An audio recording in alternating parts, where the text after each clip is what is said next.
Saatnya Talkshow Mercury bersama narasumber kami hari ini. 96 FM Mercury, informatif, inspiratif. Halo, apa kabar Anda semua? Kita ketemu lagi. Mikrofon saya kok suaranya agak ini ya. Kita ketemu lagi di Solusi SDM ya. Di dialog Solusi SDM bersama Magnet Solusi Integra, MSI Consulting. Dan juga narasumber tamu kita pagi hari ini dari PT Hon Cuan Indonesia. Ya, dari MSI ada Bu Novi, CEO-nya MSI. Selamat pagi Bu Novi, apa kabar? Pagi Mas Aldi, alhamdulillah sehat. Sehat, ya, puji Tuhan. Semoga semuanya juga sehat. Amin. Oke, dan tamu kita adalah Mas Dwi Julian Koko. Kita sudah sepakatan tadi panggilannya Koko ya. Iya. Ya, Koko kenapa? Karena PT-nya itu PT Hon Cuan. Jadi Koko ini suka bikin cuan terus gitu ya. Mas Dwi Julian Koko. Mas Koko ya. Iya. Apa kabar Mas Koko? Alhamdulillah baik. Sehat ya? Alhamdulillah sehat. Alhamdulillah sehat. Oke, baik. Dan tema kita hari ini itu tentang kesiapan fresh graduate untuk menjadi HR di era digitalisasi. Jadi ini memberikan membuka pintu untuk mereka yang ingin berkarir menjadi seorang HR begitu. Betul, ya. Betul. Silakan Bu Novi. Ya, jadi kan gini Mas, ini situasi akhir-akhir ini gitu ya, dan ini kita sudah melewati masa pandemi, insya Allah kita ini kondisinya banyak berubah dari mungkin 3 tahun yang lalu ya. Jadi ini yang benar-benar harus diakui, 3 tahun yang lalu masih banyak perusahaan-perusahaan yang mungkin cara kerjanya tidak seperti sekarang, dan sampai sekarang banyak adaptasi yang harus dilakukan gitu ya. Jadi termasuk ya ini kan tugasnya HR, karena organisasinya berubah, tuntutannya berubah, maka orang-orangnya ini kan harus mau nggak mau dipercepat berubahnya juga gitu kan Mas. Seperti itu. Nah, sementara pengelola HR itu banyak yang mereka dengan versi lama gitu ya. Terus kemudian juga pendidikan ini kalau kita mau bicara fresh graduate itu juga banyak mereka dididik oleh dengan mata kuliah gitu, atau knowledge yang juga masih zaman lama gitu. Mungkin zaman 1 dekade yang lalu gitulah, dengan masa-masa yang masih lama gitu. Sehingga kemudian kan dengan kondisi yang baru ini perubahannya ini sangat banyak. Nah, dengan yang sangat banyak ini bagaimana kita bisa menyiapkan terutama untuk teman-teman baru yang mau berkarir di HR itu seperti apa, dengan catatan bahwa tadi itu mereka menerima knowledge atau mata kuliah atau pembelajaran yang masih disiapkan untuk pengelola HR kalau mereka mau berkarir di HR dengan frameworknya yang lama. Nah, yang sekarang ini apakah sudah berubah atau enggak? Mestinya sudah berubah, tapi apakah mereka siap atau enggak? Nah, caranya seperti apa yang kita bahas hari ini. Hari ini ya, oke. Menarik karena kedua narasumber ini selain dekat secara emosional karena dulu pernah sekantor begitu ya, tetapi kedua-duanya juga sudah punya jam terbang yang luar biasa untuk dunia ke HR-an gitu loh. Waduh. Ya.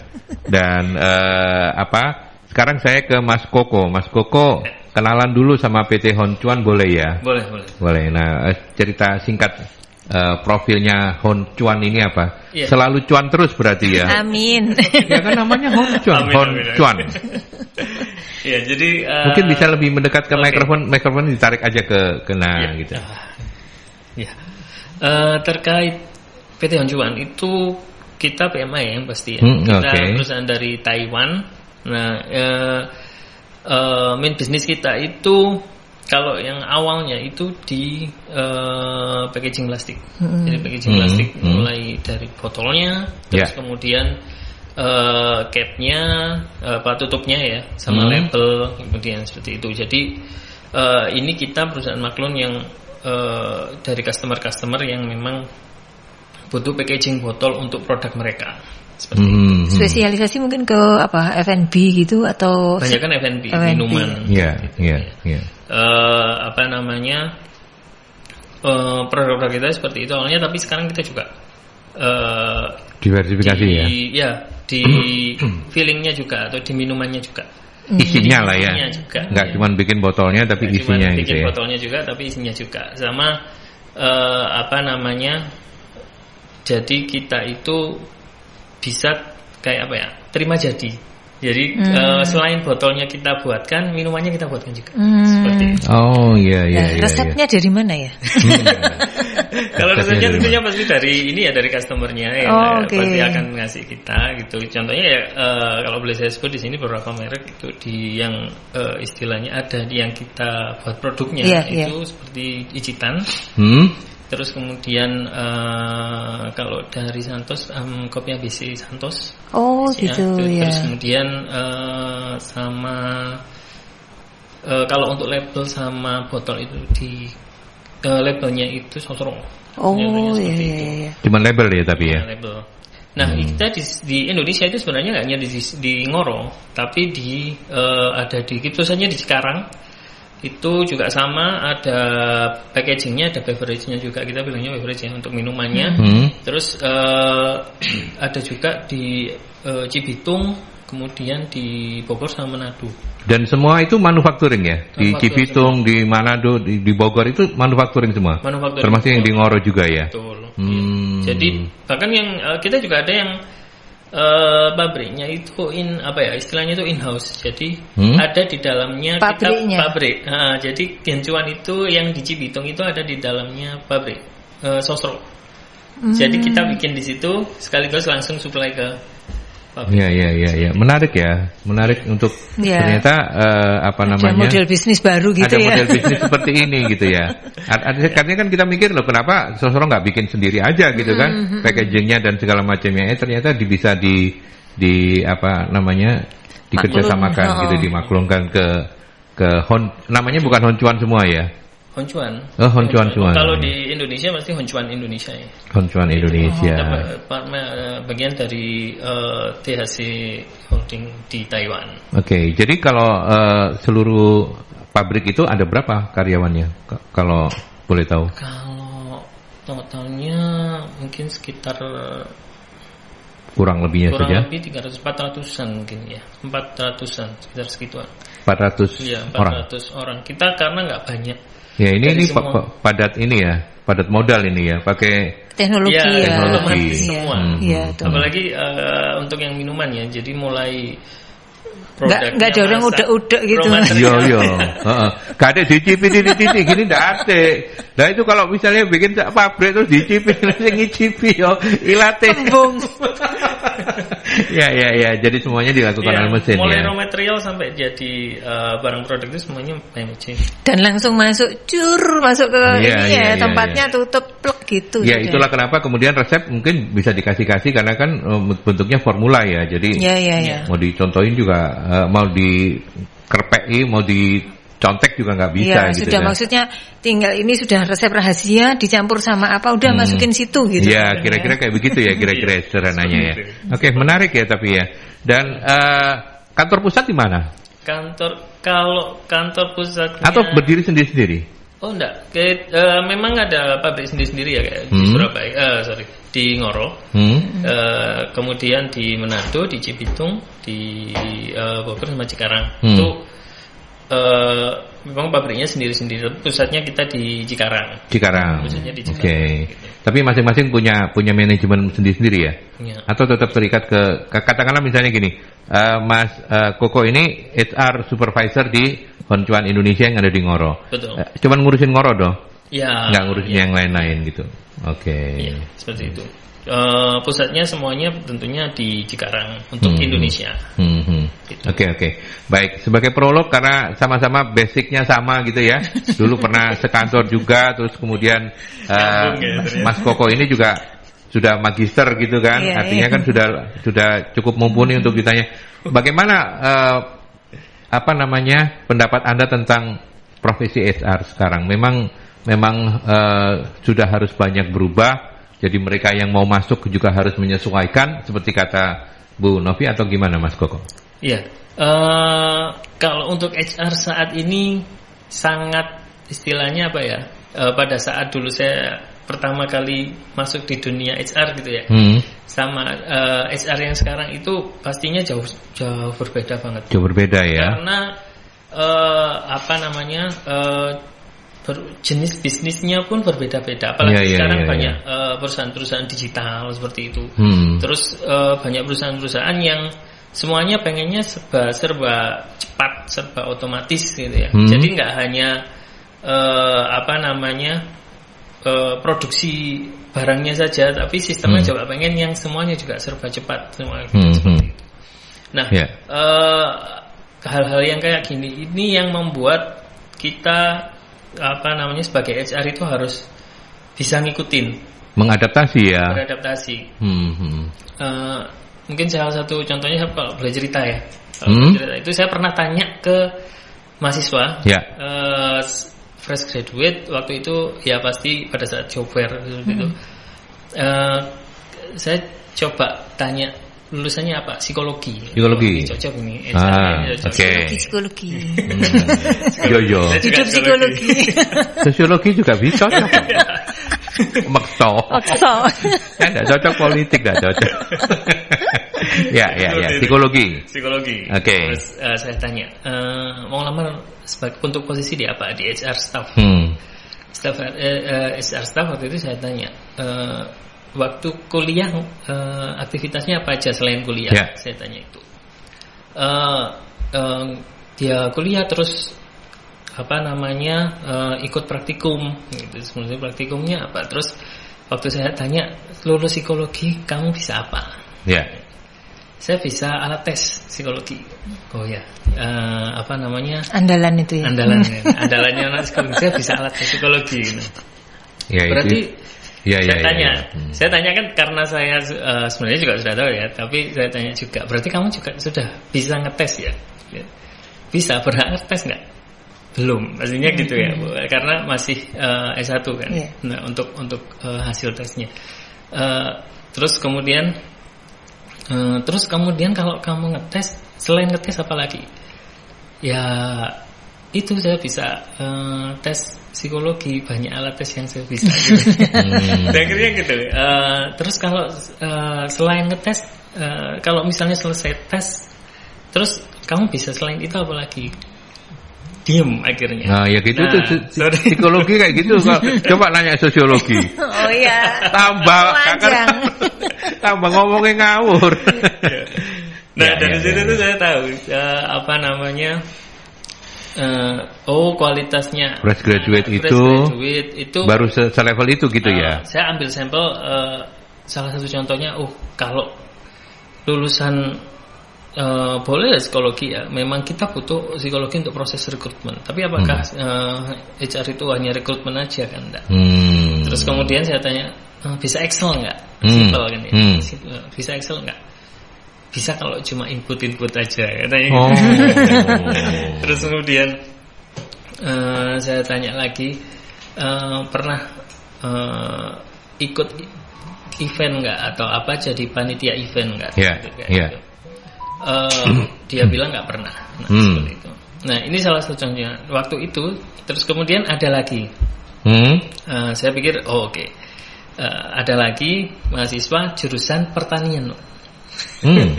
Jurusan pertanian. Terus kemudian mau ngelamar sebagai apa?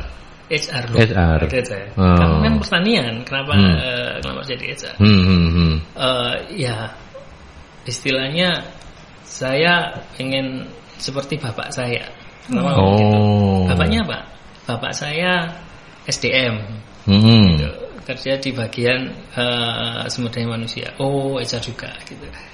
Nah, terus dari situ saya tanya, kenapa kok pengennya jadi HR waktu itu pertanian? Kenapa kamu nggak ngambil di dunia pertanian aja? Kalau pertanian ini saya tinggal di Indonesia.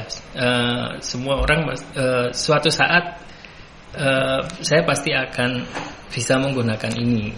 Kapanpun gitu. Oke. Tapi saya istilahnya bapaknya dia itu menginspirasi dia untuk menjadi seorang HR gitu. Tahu apa tentang HR?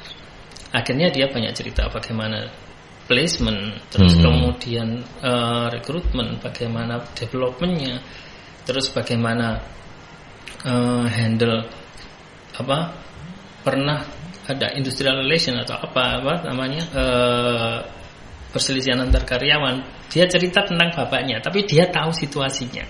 Saya pikir, oh dia mengenal sedikit tentang HR. Ya, ini satu mungkin privilege ya dari bapaknya, dia tahu HR ya. Terus yang kamu istilahnya apa ya? Kuasai. Yang kamu punya apa?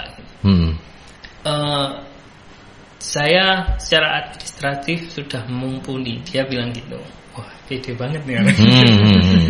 Waktu saya gali lagi hal yang sifatnya keadministrasian, kepersonalan, dia memang tahu. Padahal fresh graduate.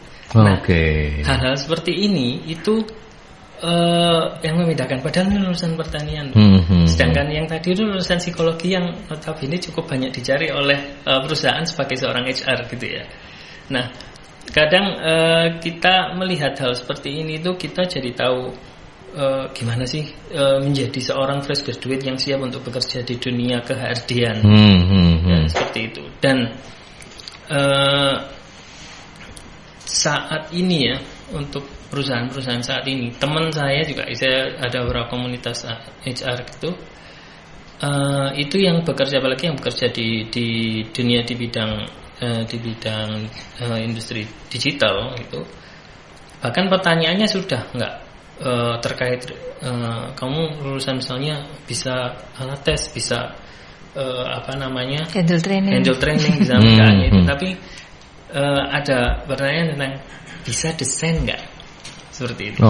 Jadi menguasai software desain enggak, padahal HR ya. Soalnya pada saat menjadi seorang HR, kalau untuk yang apalagi yang industri-industri seperti itu, mereka nggak hanya menjadi seorang HR yang ngurusin karyawan, cari karyawan, kemudian ditrainingkan, terus kemudian kalau misalnya bermasalah istilahnya dikelola lagi. Cuma ngasih punishment, ngasih reward, cuma nggak hanya itu. Tapi ternyata mereka kayak kalau di dunia seperti itu, mereka harus jadi orang yang semacam banyak koordinasi sama berbagai pihak. Jadi kayak misalnya dia harus koordinasi sama, misalnya kalau misalnya perusahaan digital bisa jadi kan nggak punya produk tapi nggak punya mungkin nggak punya tempat. Biasanya punya produk nggak punya pabrik, banyak yang kayak gitu. Atau punya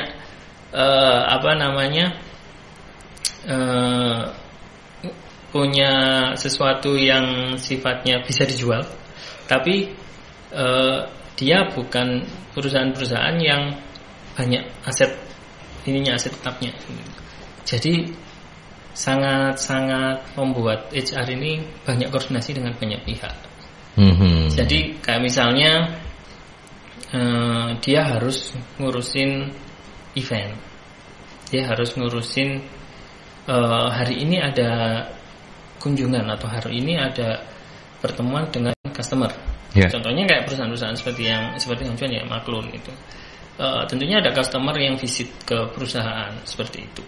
Kita juga harus menyiapkan bagaimana sih kalau ada customer datang. Terus nah nanti kalau misalnya kalau ada calon customer itu seperti apa untuk melihat perusahaan kayak gitu. Jadi terus kemudian pada saat rekrutmen itu kita tentunya akan menyebar istilahnya lowongan pekerjaannya. Nah, lowongan pekerjaan itu apalagi untuk yang sekarang ya, dengan begitu banyak perusahaan, begitu banyaknya kesempatan, perusahaan sendiri juga berusaha untuk menarik, bagaimana perusahaan itu terlihat menarik.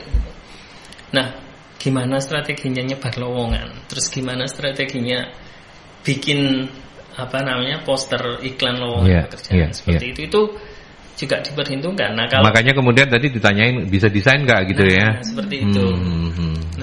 Bisa desain nggak untuk bisa membuat calon pelamar itu misalnya tertarik dengan ini. Oke.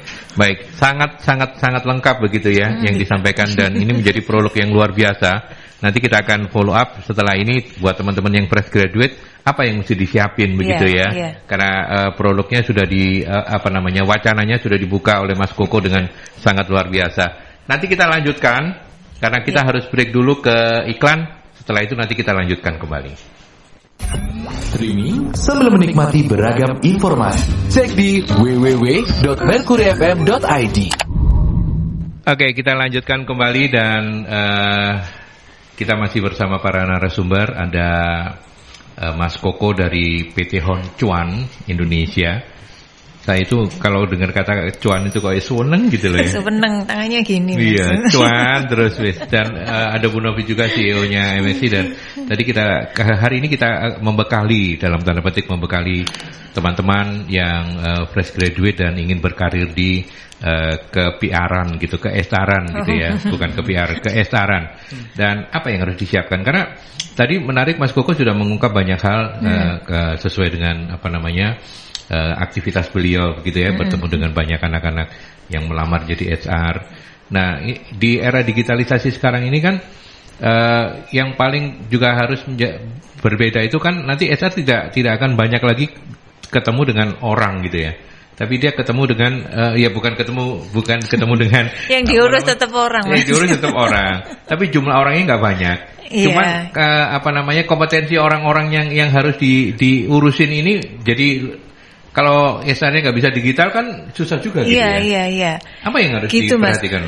Dulu saya ketika dulu merekrut itu saya cuma 3 kompetensi atau 3 hal ini yang saya cari biasanya kalau saya cari kandidat itu achievement orientation, jadi keinginan dia untuk mencapai hasil yang lebih baik kayak gitu. Terus kemudian kemampuan adaptasi sama continuous learning gitu. Jadi kemampuan adaptasi sama continuous learning. Nah, kalau yang sekarang, pada saat sekarang ini yang saya merasakan menjadi tidak prioritas bagi saya itu adalah achievement orientation-nya gitu. Pengalaman saya. Karena saya sekarang lebih menekankan kalau dulu continuous learning, sekarang justru mungkin bukan hanya continuous ya, tapi agility learning kayak gitu. Jadi kemampuan untuk belajar dengan cepat, dengan fleksibel. Karena situasinya itu banyak hal yang kita nggak bisa prediksikan. Jadi kalau dulu kan continuous learning itu ini sudah ada sistemnya, tapi kemudian dia mau mengembangkan lagi, maksudnya nggak mandek cuma itu tok gitu. Kalau sekarang bukan nggak cukup yang itu, gitu ya, harus speednya harus tinggi gitu. Jadi nggak ngerti ya, saya mengistilahnya agility learning. Jadi kemampuan untuk belajar dengan cepat secara agile kayak gitu. Terus sama kemampuan adaptasinya ini sekarang menjadi makin penting gitu Mas, karena itu tadi kalau kalau dulu adaptasi ya udahlah, adaptasi dengan lingkungan baru, dengan orang-orang baru, karena ini dia dia ini bekerjanya dengan banyak orang kayak gitu, sehingga nggak boleh gampang baperan, nggak boleh gampang tersinggung, ngadepi orang gini dia bisa beradaptasi, ngadepi situasi yang seperti apa dia nggak gampang stres, kayak gitulah. Yang sekarang kalau yang ini adaptasinya masih tetap, learningnya tadi harus lebih cepat lagi. Terus sama itu tadi kalau sekarang saya mengistilahkannya itu tadi kemampuan lainnya tadi. Jadi kayak kemampuan yang berkaitan dengan digital. Jadi kayak lebih ke people analytics-nya kayak gitu loh Mas gitu. Jadi kemampuan membaca data gitu ya, kemampuan membaca data dan kemudian menganalisa berdasarkan data itu untuk kepentingan perusahaan kayak gitu. Jadi menurut saya itu yang penting. Nah, itu tadi. Dan ini kalau kita mau melamar sebuah pekerjaan gitu ya, tadi itu kaitannya dengan kesiapan, itu bukan hanya dengan selembar ijazah gitu. Jadi kalau ini mungkin dari dulu juga seperti itu ya, tapi sekarang kalau masih tetap pakai itu ya ketinggalannya jadi 2 kali gitu, 2 dekade. Lebih jauh. Iya, jadi lebih jauh kayak gitu. Nah, Mas. Sekarang sebentar saya potong. Sekarang bicara soal keyakinan, tentang ini bicara soal pendidikan kita begitu ya. Seberapa jauh secara subjektif Bu Novi meyakini bahwa anak-anak yang fresh graduate itu sudah siap kerja, anak-anak psikologi ya, yang itu sudah siap kerja. Artinya nanti psikologinya tersinggung nanti. Lu bukan. Ya, artinya artinya mereka yang pengen berkarir di ke SR-an ini begitu lulus sudah siap kerja itu kan kita ngomong bukan cuma psikologi ini, tapi kan pendidikan kita itu apakah memang sudah mampu menyiapkan itu atau nggak bisa. Kalau secara subjektif Bu Novi bilang nggak bisa, ini pasti butuh ini atau seperti apa? Jadi kalau secara knowledge-nya menurut saya ya 60% dapat Mas. 60% knowledge-nya. Cuma 60 ya? 60 gitu. 60 itu pun knowledge loh ya, belum diaplikasikan. 60 itu pun lulusan yang pinter-pinter gitu ya? Iya. 60 itu yang kuliahnya bener gitu loh Mas. Pokoknya enggak asal absennya terpenuhi kayak gitulah. Yang kuliahnya bener. Terus kemudian yang lebih parah lagi yang tidak siapnya itu adalah inilah soft skill-nya. Kalau saya katakan soft skill-nya kayak gitu. Karena tadi itu loh merasa bahwa sekolah S1 tuh sudah tinggi gitu loh, sudah tinggi dan sudah ya ini ijazah yang mau tak pakai untuk masa depan saya gitu. Terus mandek di situ gitu loh Mas. Mandek artinya itu enggak menambah dengan hal-hal lain yang misalnya mungkin dia itu tadi kalau sekarang pasti akan ditanya hal-hal lain yang sekedar bukan hanya pekerjaannya. Kalau kita mengistilahkan tuh T-shape. T itu T, shape itu bentuk itu loh Mas.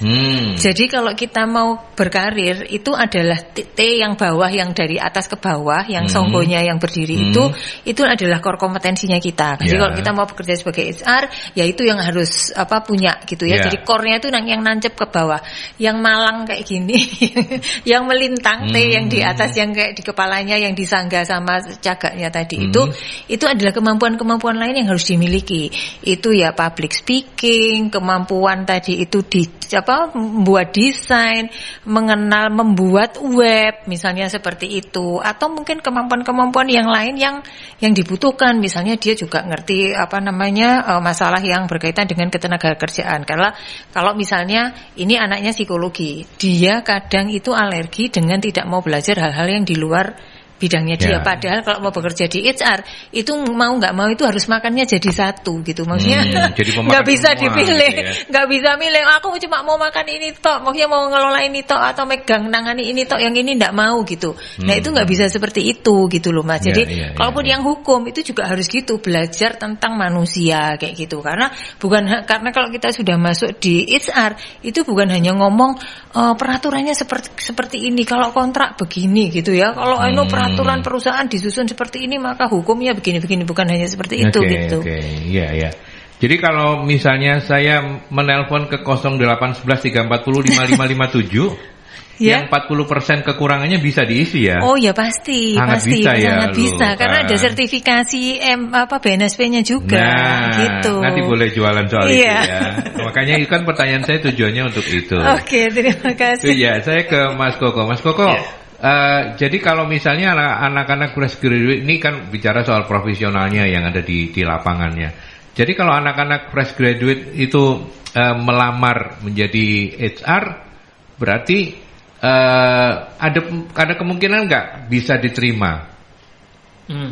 Kalau iya seperti apa? Kalau enggak kurangnya apa gitu selama ini? Nanti biar diselesaikan 0811 340 5557. Kalau menjadi seorang HR gitu ya. Tentunya kalau anak fresh graduate gitu, tentunya kita pasti akan tidak berharap bahwa mereka sudah matang di dunia ke HR gitu. Mereka sudah siap bekerja. Mereka sudah siap dan tahu tentang dunia HR gitu ya. Tentunya kita tidak berharap seperti itu. Tapi setidaknya ada istilahnya basic dari seperti yang disampaikan Bu Novi tadi, kemampuan-kemampuan yang bisa mendukung aktivitas-aktivitas HR di situ. Gitu. Contohnya seperti yang misalnya tadi kemampuan untuk berkoordinasi itu cukup penting di HR. Jadi HR itu nggak hanya ngurusin datanya, nggak asal ngurusin peraturan ketenagakerjaannya aja, gak hanya ngerekrut orang saja, tapi juga koordinasi. Koordinasi ini bisa sama user, jadi biasanya user di tempat kerja gitu ya.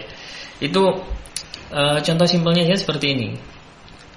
Ada training, sudah dijadwalkan, tapi user ini nggak jalan-jalan trainingnya. Nah, kalau orang yang nggak punya kemampuan istilahnya koordinasi gitu ya, itu mungkin koordinasi sama negosiasi ya kalau bisa saya ini ya. Itu kalau nggak punya kemampuan seperti itu, dia pasti cuma akan menyampaikan saja, Pak ada trainingnya di departemen Bapak belum jalan nih. Harus jalan loh Pak. Kalau enggak ini dapat notice nih dari manajemen gitu. Dia pasti akan cuma seperti itu aja. Nah kalau misalnya dia orang yang bisa berkoordinasi, nah ini biasanya yang HR yang bisa berkoordinasi, mereka akan menyampaikan seperti ini, Pak, ini ada training yang belum jalan dari sudah postpone cukup lama dari departemen Bapak. Ini kira-kira kapan rencananya mau dijalankan? Misalnya, ini saya nggak bisa nih, saya masih ada judulnya padat, produksi, masih plan produksinya masih ini banget, padat banget, nggak bisa ada waktu. Kalau boleh tahu ada ini nggak Pak? Ada istilahnya, ada yang dari waktu-waktu itu ada yang bisa di spare nggak Pak? Yang mungkin saya bisa bantu untuk Bapak misalnya bisa delivery training, terus kemudian jalankan trainingnya. Untuk yang diproduksinya bagaimana? Misalnya saya produksinya bagaimana? Bagaimana kalau misalnya itu sementara untuk 2 jam saja atau 3 jam saja di-handle sama dari support dari departemen lain yang selama itu masih bisa jalan Pak. Yang penting standby aja dulu orangnya. Terus saya gimana harus menyampaikan di sini? Oke, saya akan misalnya HR-nya saya akan bantu ngomong ke user terkait user lain yang mungkin bisa membantu support Bapak untuk standby di situ biar Bapak bisa training. Seperti itu. Jadi kalau orang yang bisa istilahnya koordinasi itu akan bisa jalan seperti itu Pak. Jadi nggak hanya Pak ini ada training Bapak harus jalan gitu kan. Tapi kita bisa ngasih solusi apa supaya bisa trainingnya jalan. Seperti itu sih Pak. Jadi HR akan nggak hanya ngasihkan jadwal training aja, tapi kita Pak kita bantu ini, saya akan koordinasi sama user lain supaya standby dulu untuk bisa bantu support standby dulu timnya untuk bantu di tempat Bapak bisa training dulu. Nah orang-orang seperti itu saya nggak ini tapi juga base pengalaman saya juga ya. Orang-orang seperti itu biasanya adalah orang-orang yang kalau kita ngomong lagi ke fresh graduate itu dulu orang-orang yang memang sering jadi panitia event. Contohnya seperti itu. Jadi organisasi gitu. Aktif di kayak di sebelah saya ini. Iya. Nah, biasanya biasanya ada aktivitas event apa nih atau ada di kampus ada itu dan dia harus jadi panitia apa gitu. Di situ dia harus koordinasi sama pihak lain pasti. Koordinasi sama pihak keamanan atau pihak tentunya penyelenggara, pihak kampus, mungkin harus cari sponsor juga seperti itu. Nah itu ada unsur negosiasi juga. Mereka sudah terlatih di situ. Pada saat masuk di dunia kerja, kemampuannya yang digunakan sama, cuma yang dinegosiasikan atau yang dikoordinasikan beda.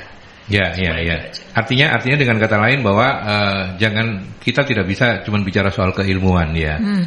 Psikologi itu memang menyiapkan orang untuk menjadi HR, tetapi kan tidak ansih itu ya. Banyak cabang-cabang psikologi yang lain. Dan itu bisa si calon fresh graduate ini, yang bersangkutan ini harus membekali diri bahkan diantaranya dengan aktif berorganisasi dan segala macam gitu ya. Betul, kalau aktif organisasi itu sebenarnya dipakai di semua pekerjaan ini. Kayak gitu Mas. Dan itu sangat membantu, itu benar-benar soft skill yang menunjang pekerjaan. Bidangnya apapun lah kalau yang itu. Betul. Oke, baik. Saya harus berbagi waktu untuk ke pesan-pesan dulu, nanti kita lanjutkan di sesi yang terakhir setelah pesan-pesan ya. 96 FM Mercury Surabaya.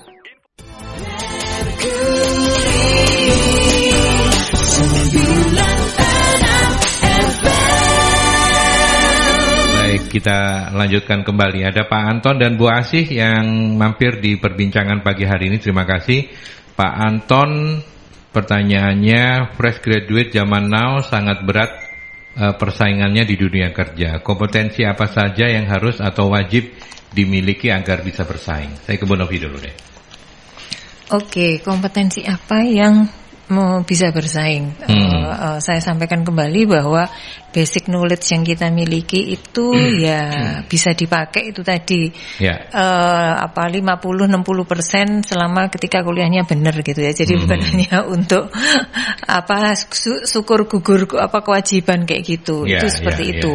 Nah, yang kalau kami di dunia kerja itu yang kita butuhkan itu ya sebenarnya life skill yang mereka pelajari secara langsung mau tidak langsung dari kegiatan mereka selain kuliah gitu ya. Jadi kalau kuliah itu kan ada mahasiswa yang kupu-kupu kuliah pulang gitu kan. Nah, jangan kupu-kupu yang seperti itu gitu ya.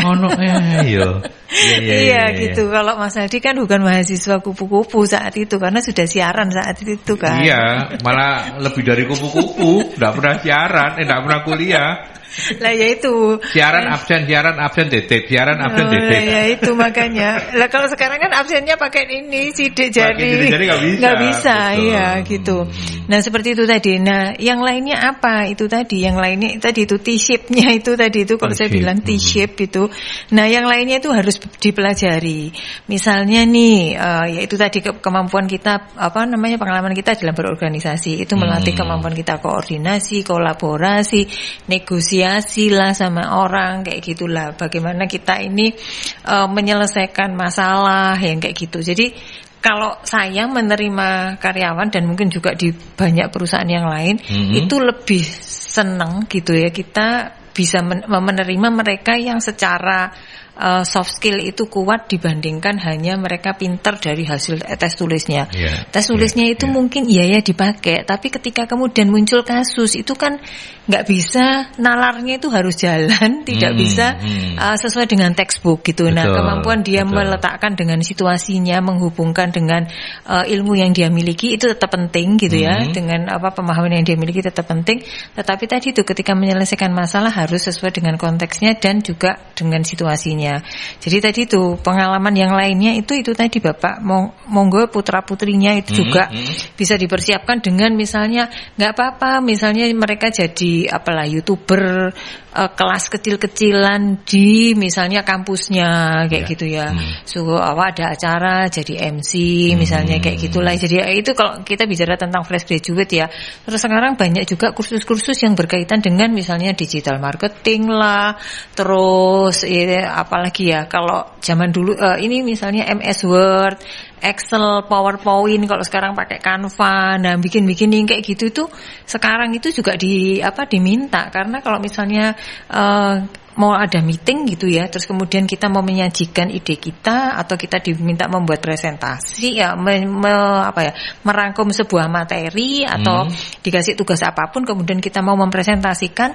Nah, orang itu secara visual itu lebih mudah kena kayak gitu Mas. Jadi cara dia menggambarkan hasil presentasinya dengan penampilan presentasinya yang oke, baik mau Canva mau pakai program-program itu akan sangat membantu dia. Nah, hal-hal yang seperti ini nih yang perlu perlu banget kita berikan kepada putra-putri kita supaya ketika mereka ini bekerja mereka lebih siap betul. Kayak gitu. Jadi kalau saya yaitu tadi kemampuan apa yang dibutuhkan, boleh kemampuan apapun lah yang saat sekarang ini sedang dibutuhkan gitu, yang berkaitan dengan misalnya belajar tentang data analis kayak gitu. Itu mungkin orang enggak suka, tetapi ini yang akan datang akan makin banyak disukai kayak gitu kan. Makin banyak dibutuhkan kayak gitu. Teman-teman yang mungkin dulu statistik itu belajar apa sih kayak gitu. Sekarang orang-orang statistik itu trennya itu benar-benar sangat dibutuhkan karena mereka orang yang pinter membaca data kayak gitu. Mengolah dan membaca data kayak gitulah. Nah, kemampuan-kemampuan seperti itu, public speaking lah, terus kayak kemampuan selling, menjual yang kayak gitu baik langsung maupun tidak langsung. Itu juga menjadi nilai tambah yang penting kayak gitu. termasuk ya mungkin ada kursus-kursus tambahan lah, kayak zaman dulu itu mungkin ada kursus kalau misalnya kalau yang sudah tahu dari kampus ada alat tes apa, terus kemudian mereka belajar lebih dalam tes-tes yang lainnya gitu, terus kemudian berlatih cara wawancara, bukan untuk mereka wawancara tetapi dari sisi perusahaan kalau mereka mewawancara itu sebenarnya cara melakukannya seperti apa, kayak gitu. Jadi itu apa yang barusan disampaikan Bu Novi menjawab pertanyaan Bu Asih juga, apa yang bisa menjadi nilai lebih seorang fresh graduate jika memasuki dunia HR yang tadi itu ya. Betul Mas. Ya, itu ya Bu Asih ya. Jadi sudah terjawab. Kemudian Mas Koko mau menambahkan untuk Pak Anton juga yang supaya bisa lebih bersaing begitu? Ya, kalau di dunia kerja sekarang itu mungkin dari dulu ya, tapi mungkin kalau di dunia sekarang memang persaingannya memang cukup tinggi gitu. Persaingan cukup tinggi, tapi perusahaan juga tidak yang serta-merta mencari yang terbaik. Pasti selalu mencari yang terbaik gitu ya. Tapi kalau dari perusahaan itu mencari yang baik. Jadi nggak mengejar yang terbaik, tapi mencari yang baik. Hal-hal baik apa yang dimiliki oleh karyawan tersebut. Pasti ada hal-hal kurangnya. Jadi misalnya dia bagus untuk mungkin dari seperti yang disampaikan Bu Novi tadi, skillnya bagus mungkin, tapi mungkin basic knowledge-nya dia ada sedikit kurang. Mungkin kuliahnya mungkin sering-sering bolos dikit mungkin. Tapi dia soft skill-nya bagus, koordinasinya bagus, sering ikutin organisasi dan segala macam. Nah dari situ kita bisa tahu, ini mungkin cocoknya dengan tipe orang-orang yang seperti ini, tipe karyawan yang seperti itu. Kelebihan itu akan istilahnya menjadi fokus kita, tapi kelemahan akan kita perbaiki. Jadi sebaik mana kita bisa mendapatkan karyawan yang baik yang sesuai dengan yang kita harapkan. Jadi karena ada pertanyaan dari Bu Chandra, jadi Mas Koko, Honcuan masih mungkin ya merekrut mereka yang fresh graduate ya? Masih. Tentu aja masih, karena alasannya apa? Ini yang ingin diketahui oleh Bu Chandra. Kalau misalnya masih menerima fresh grade. Menerima fresh graduate itu dengan kelebihan dan kekurangannya, kemudian kenapa kok masih mau menerima itu? Mungkin punya alasan gitu. Iya. Kalau dari kita sih, kita melihatnya seperti ini. Jadi fresh graduate itu bukan junior di dunia kerja.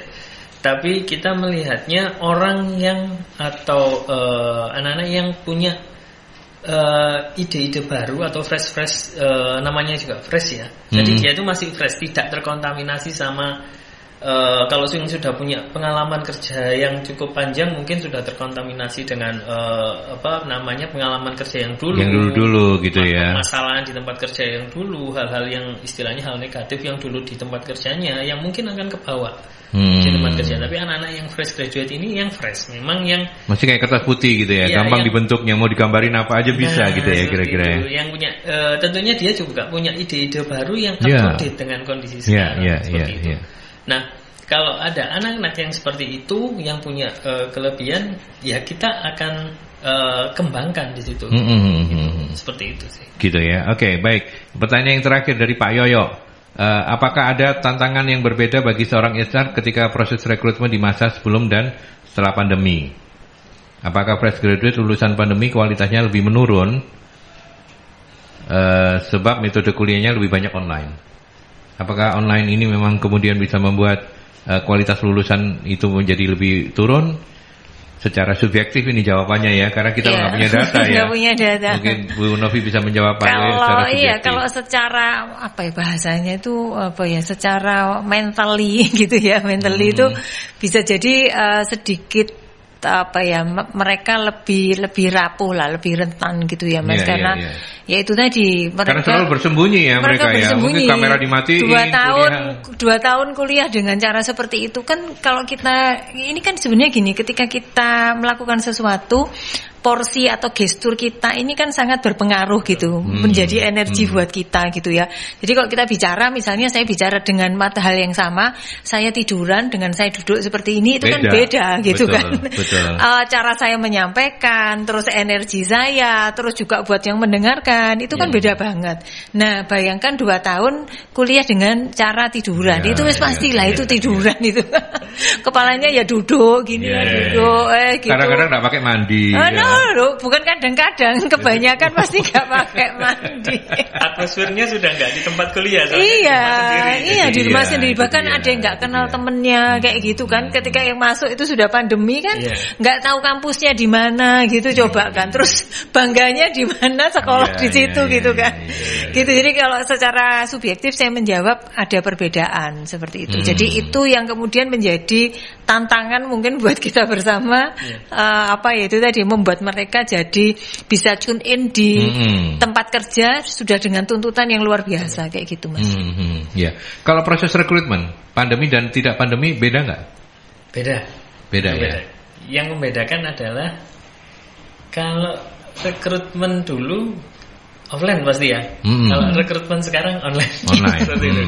Nah, dulu tes tulis seperti itu, psikotes itu offline. Nah, kalau sekarang online sudah ada. Jadi jadi kita nggak perlu harus pakai alat tes, kita kasihkan, terus dites orangnya, kita ngetes gitu, kita datang gitu, enggak. Sudah ada vendor-vendor yang salah satunya Bu Novi yang yang membantu. Sudah ada 2 marketernya loh. 2 marketernya hari ini. Silakan lanjut Bu Novi, bagus ya.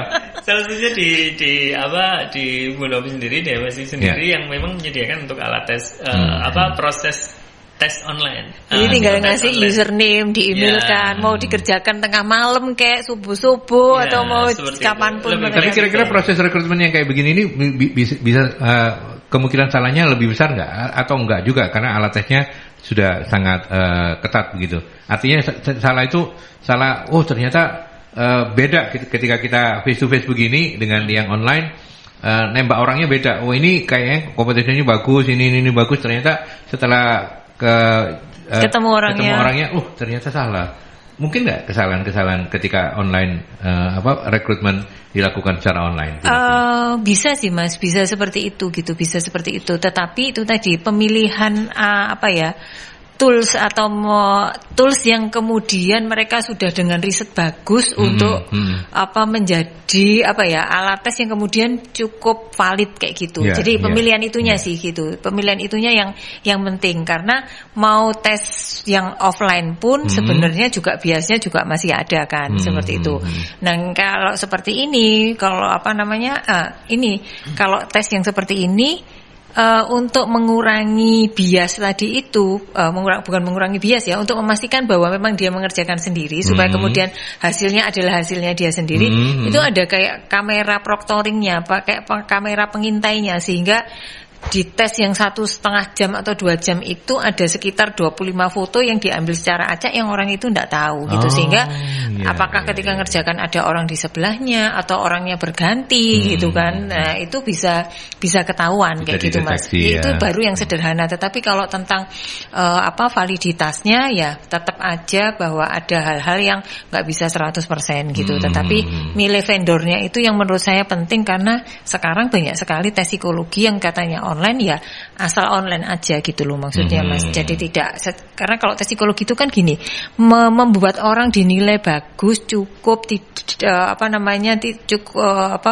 bagus, cukup atau kurang, itu kan sebenarnya dibandingkan dengan orang lain. Nah, dari mana? Dari hasil-hasil yang dikerjakan oleh orang-orang. Nah, itu tadi. Kalau misalnya yang tes yang tadi itu yang sudah divalidasi secara rutin dan itu jalannya secara otomatis. Nah, itu tadi ininya normanya, itu kan namanya norma. Normanya itu akan jalan terus sesuai dengan orang-orang yang ada tes di sana gitu. Nah, bisa jadi kalau yang itu tadi yang yang hanya tes online biasa tapi hanya ditaruh di web saja, tetapi scoringnya secara manual biasa, ya itu bisa jadi tidak diupdate dengan norma yang saat sekarang ada gitu. Norma terbaru orang-orang yang baru tes kayak gitu, Mas. Iya. Yang saya garis bawah itu adalah milih vendornya yang benar. Oh, betul, Mas. Harus. Ya kan? Betul. Dan silakan untuk Anda menelpon ke 0811 340 5557 untuk diarahkan memilih vendor yang paling baik. Betul. Gitu ya. Nanti kita berikan contoh reportnya seperti apa. Dia. Sekali lagi ya, 0811 340 5557. Oke, baik. Mas Koko, sebagai closing statement untuk membekali anak mungkin yang mendengarkan kita atau yang menonton kita di YouTube-nya nanti adalah adik-adik kita, anak-anak kita yang baru akan lulus sebagai fresh graduate. Apa yang jadi sebagai closing statement? Apa bekalnya untuk mereka? Kalau dari saya lebih ke tetap belajar. Jadi learning ini harus ada.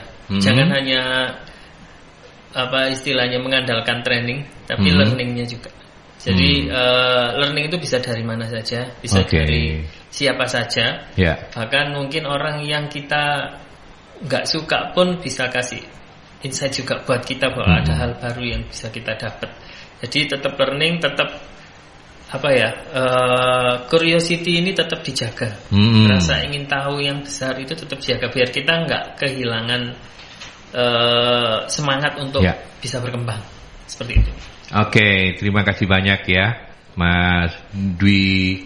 Terima kasih. Julian Koko, SR Supervisor dari PT Hon Cuan Indonesia. Terima kasih. Terus berkarya untuk mencetak cuan-cuan yang lebih besar ya setelah ini ya. Oke, baik. Terima kasih untuk kehadirannya. Bu Novi, closing statement dan silakan kalau ada yang mau disampaikan mewakili 0811 340 5557. Iya, makasih. Merangkum semua ini mungkin buat adik-adik dan juga bagi para orang tua, change is a new normal gitu ya. Jadi new normalnya tuh berubah terus itu gitu loh. Jadi jangan menganggap bahwa cara yang lama itu yang kemudian akan kita pakai. Jadi siap-siap secara mindset juga kita untuk selalu berubah gitu. Seperti tadi juga yang sudah disampaikan oleh Koko, karena belajar dimanapun itu sebenarnya bisa gitu. Even terus misalnya nih ada teman-teman yang atau putra-putrinya berangkat kerja atau kuliah naik mobil gitu. Nah itu jangan yang disetel itu cuma yang lagu-lagu yang nggak kena-kena gitu kan. Suka dengar-dengar solusi SDM seperti ini. Itu kan belajar yang baru kan gitu kan. Jadi mereka dapat insight gitu. Jadi kok Selasa tolong disempatkan supaya kemudian tadi itu meskipun nggak mengalami tetapi dia seakan-akan sudah berada di dalamnya gitu ya. Backgroundnya dia dapat kayak gitu. Ya kayak cerita itu. Yang tadi itu yang anak pertanian tadi kan, betul kan? Seperti itu. Nah terus kan podcast sekarang itu banyak gitu. Betul. Mau belajarnya mau dari manapun lah. Kalau dulu kan nggak bisa gitu ya, nggak gampang. Kalau sekarang ini wes luar biasa seperti itu. Jadi itu tadi siap untuk selalu berubah. Kalau dari saya itu. Oke.